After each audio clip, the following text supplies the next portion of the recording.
Halo semuanya, perkenalkan nama aku Elizabeth Sihaan dengan NIM 120244045. Nah, kali ini aku sebagai mentor kalian bakal ngejelasin suatu topik menarik nih, yaitu kita bakal mengenal lebih dalam mengenai ITB, itu institut kita yang tercinta ini. Oke, kita mulai aja ya, tanpa lama kita mulai aja. Nah, kalian tahu gak sih kalau ITB itu udah lama banget berdiri ya? Jadi ITB itu didirikan pada tanggal 3 Juli 1920 oleh pemerintah kolonial Belanda. Nah, waktu itu namanya belum ITB guys, jadi masih pakai bahasa Belanda, yaitu De Technische Hogeschool T Bandung atau TH Bandung. Kita panggilnya TH Bandung aja ya, biar mudah. Nah, awal pendiriannya, ITB itu masih terdiri dari satu fakultas dan juga satu jurusan, yaitu jurusan teknik sipil.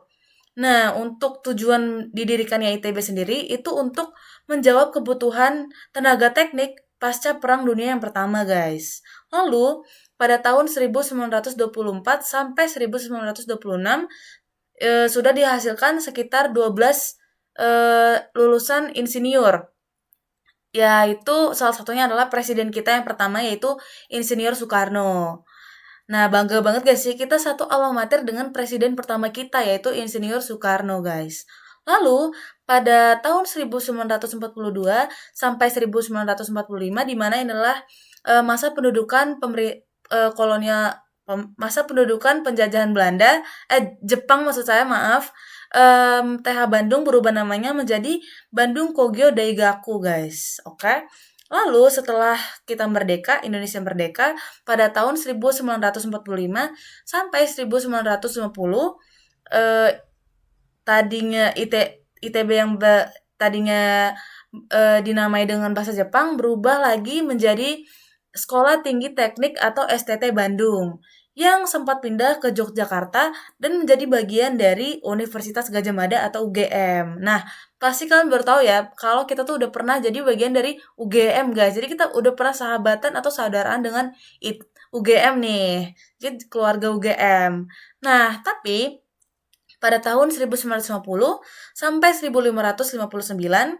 Nah, ITB sendiri menjadi bagian dari UI. Jadi bukan jadi bagian UGM lagi, tapi kita jadi bagian dari UI, yaitu dengan dua fakultas, Teknik dan Ilmu Pasti dan Alam. Oke, jadi kita udah pernah jadi bagian dari UGM, jadi bagian dari UI. Lalu akhirnya pada 2 Maret 1959, pemerintah Indonesia meresmikan Institut Teknologi Bandung sebagai perguruan tinggi mandiri, di mana ITB hadir dengan misi pengabdian ilmu pengetahuan dan teknologi yang berpijak pada realitas kehidupan bangsa untuk mendorong kemajuan dan martabat Indonesia. Oke. Jadi, panjang banget ya perjalanan ITB berganti nama menjadi bagian dari universitas lain dan sampai pada akhirnya tahun 1959 menjadi bagian yang mandiri atau independen yaitu ITB. Oke, kita lanjut ya. Nah, sekarang ITB itu sudah memiliki sekitar 120.000 lebih alumni yang tersebar di berbagai bidang, guys. Lalu, sekarang juga sudah ada 12 fakultas atau sekolah dan juga 178 program studi dan juga 25 pusat riset aktif. Wah, keren banget ya. Institut kita ini keren banget, punya 25 pusat riset aktif. Oke, kita lanjut lagi. Selain itu, ITB juga sekarang sudah bersifat multi kampus atau memiliki kampus di berbagai daerah. Sejauh ini ada 4 multi kampus yang tersebar, yaitu yang pertama di Bandung, kampus Ganesha, di Jatinangor, di Cirebon, dan di Jakarta.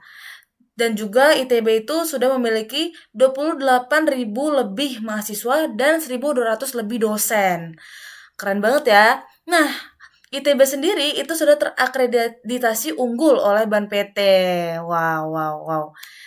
Ini dia emang institut kita, guys. Oke, lanjut lagi. Selain itu, selain terakreditasi unggul oleh BAN PT, nah ITB juga secara internasional itu menurut KS World kita berada di ranking 256. Sementara di KS Asia Rankings, kita berada di peringkat 59. Untuk dari The World Rankings, kita berada di ranking antara 1201 sampai 1500. Dan The Asia Rankings kita berada di ranking 401 sampai 500. Oke, selain itu aku bakal ngejelasin nih nilai-nilai luhur yang dianut oleh ITB. Nah, untuk tugas dari perguruan tinggi sendiri itu sudah dicetuskan oleh Muhammad Hatta.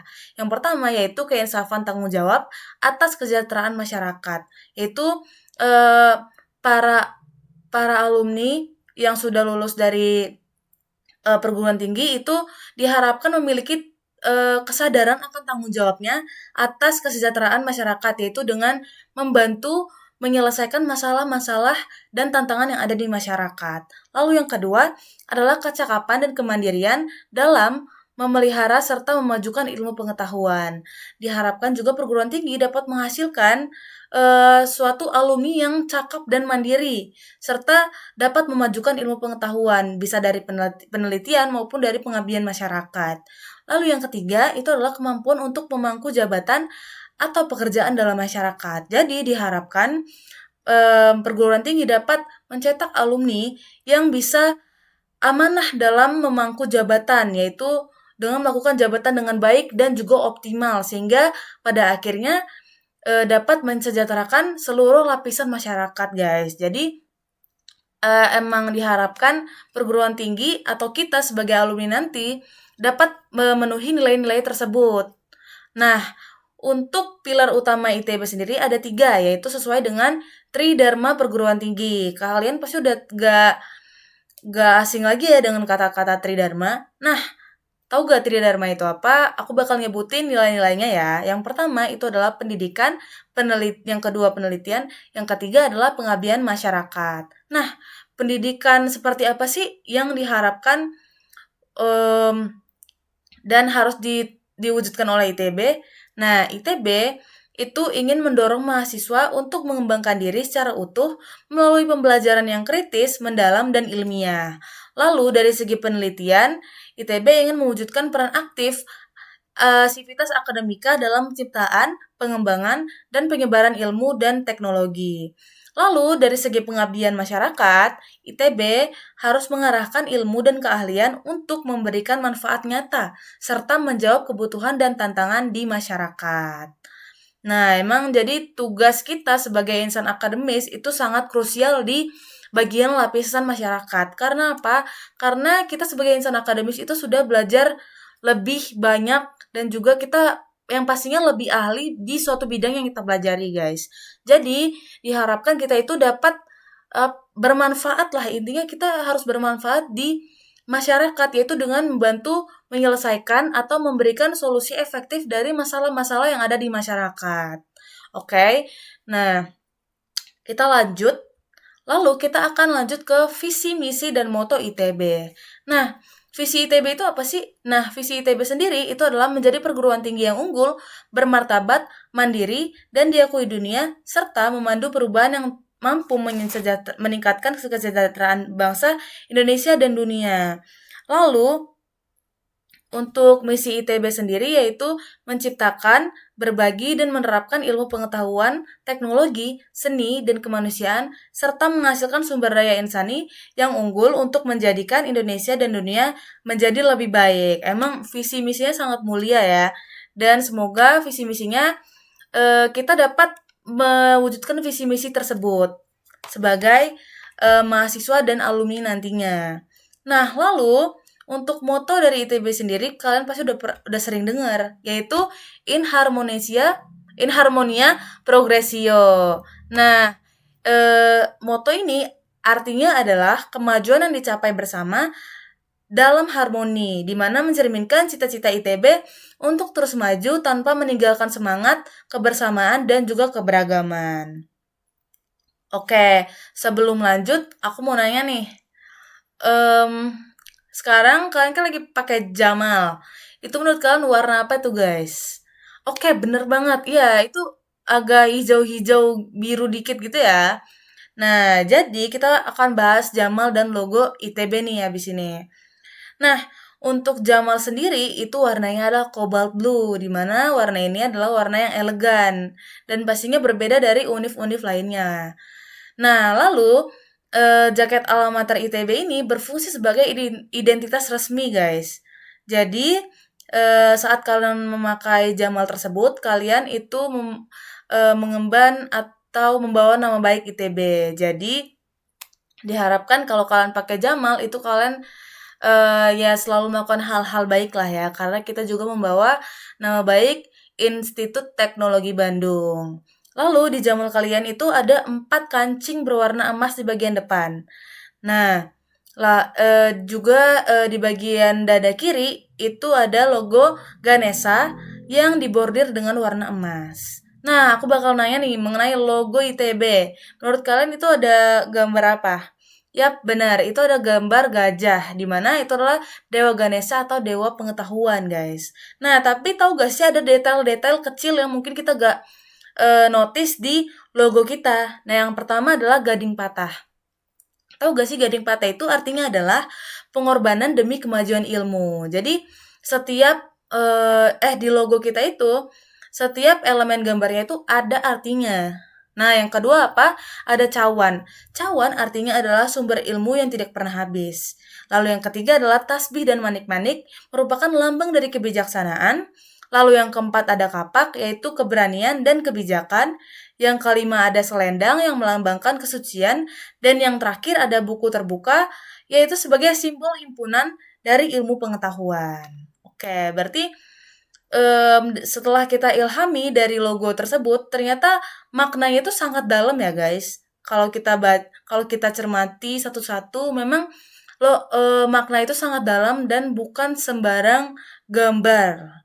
Jadi aku harap dengan mengetahui arti dari logo, um, spesialnya Jamal dari ITB, kita bisa semakin cinta terhadap Institut Teknologi Bandung sebagai tempat kita menimba ilmu. Oke, kita lanjut ya. Nah, seperti yang aku udah ceritain tadi, kalau ITB itu sudah bersifat multi kampus, di mana ITB memiliki 4 kampus di daerah berbeda. Yang pertama, ITB Ganesha di Bandung, itu sudah terdiri dari 12 fakultas dengan total 42 program studi untuk S1-nya. Lalu yang ITB Jatinangor itu terdiri dari 5 fakultas dengan total 11 program studi untuk S1-nya. Nah, untuk ITB Cirebon itu terdiri dari 7 fakultas dan 10 program studi untuk S1.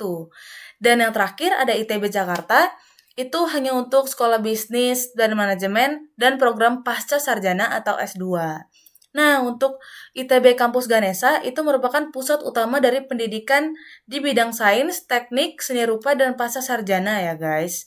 Jadi bisa dibilang kalau ITB Ganesha itu merupakan pusat dari multi kampus ITB ini.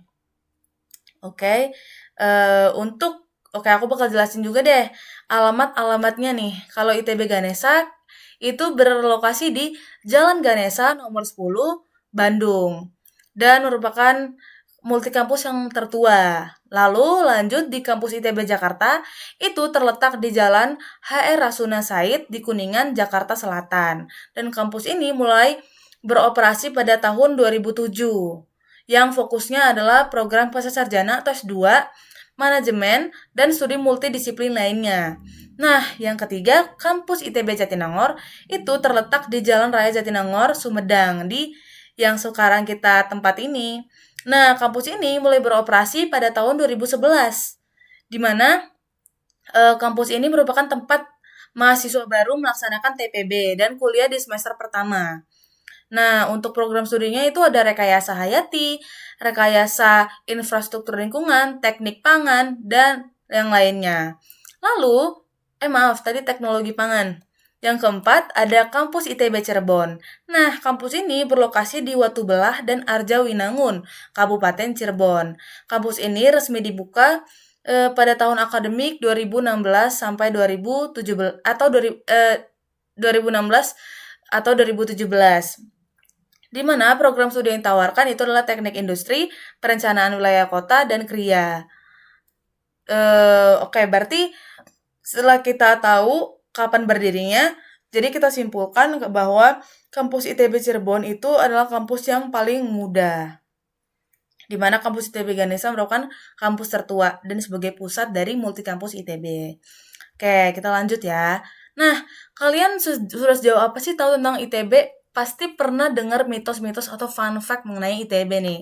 Oke, kalau dari aku sendiri, itu aku ada fun fact mengenai titik gema di ITB, yaitu di depan Pelawit. Dan di tengah-tengah itu kalau kalian teriak, itu dia bakal bergema, guys. Lalu aku juga pernah dengar mengenai kalau kita foto depan monumen sahabat itu yang di dekat Intel, itu kita bakal jadi temen dengan orang yang kita foto berdua itu selamanya. Jadi kalian jangan fotoan dengan crush kalian di situ. Mana tahu ntar jadi sahabat selamanya. Friendzone ya. Oke. Oke.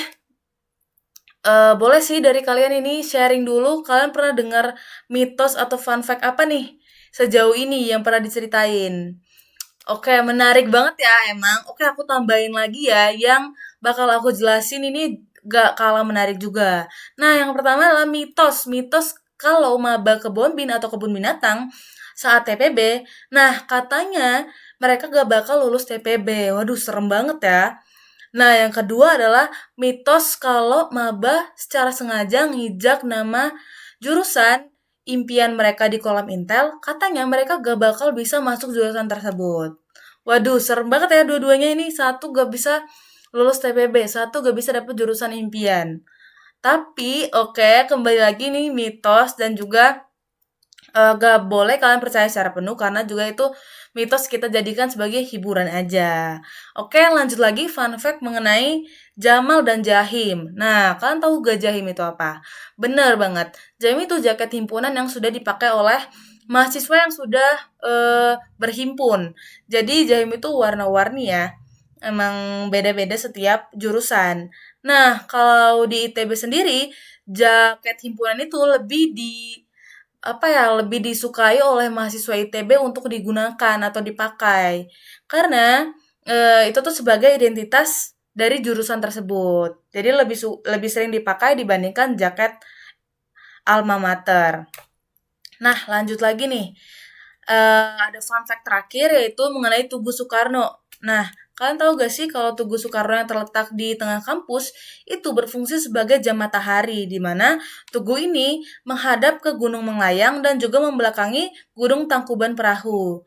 Nah, Tugu ini juga dibangun untuk memperingati peresmian ITB oleh Insinyur Soekarno. Karena itu namanya Tugu Soekarno. Oke.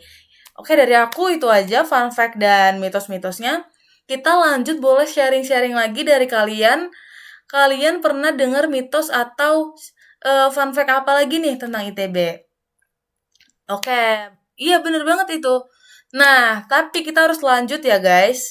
Tadi bener banget fun fact-nya, tapi buat mitosnya aku harap kalian gak terlalu didalemi dan dipercaya, karena sepenuhnya itu tidak benar dan yep, jangan dijadikan apa ya suatu kepercayaan lah intinya. Oke, kita lanjut ya. Nah, kenapa sih aku harus ngejelasin kalian mengenai ITB, mengenal ITB lebih dalam? Karena dengan mengenal ITB, kalian dapat menumbuhkan rasa bangga dan kesadaran mengenai sejarah ITB. Sehingga kalian juga bisa tahu lebih banyak lah mengenai kampus kita ini. Karena kita bakal menimba ilmu di sini, tentunya kita harus mengenal kampus kita lebih dalam dong. Karena kita secara hitungan 4 tahun untuk berkuliah di sini, menimba ilmu di sini, kecuali SBM 3 tahun. Nah, maka dari itu kita harus mengenal ITB mulai dari sejarahnya, logo, visi, misi, dan lain-lain. Jadi, of course, kita harus mengenal ITB lebih dalam dan untuk meningkatkan rasa cinta kita juga kepada kampus kita yang tercinta ini, guys. Oke, gak kerasa materinya sudah habis. Jadi kali ini aku bakal ngebuka sesi tanya jawab nih. Buat adik-adik yang mau nanya lebih dalam lagi mengenai ITB atau ada yang masih dibingungin dari materi tadi, boleh nih langsung nanya aja ke aku. Oke, makasih ya pertanyaannya tadi. Emang kalian antusias banget, tapi sayangnya waktu mentoring kita udah habis. Nah, kalau kalian masih mau nanya tentang ITB, boleh nanti chat aku aja di line atau kita diskusi tuh di grup keluarga kita ya. Oke. Makasih ya semuanya udah dengerin dan antusias banget dengan materi yang udah aku jelasin. Aku harap dengan aku jelasin mengenai ITB, kalian udah tahu mengenai sejarah, mitos, fun fact, logo, visi, misi. Jadi kalian makin mencintai dan mengenal kampus kita yang tercinta ini. Oke, bye-bye guys.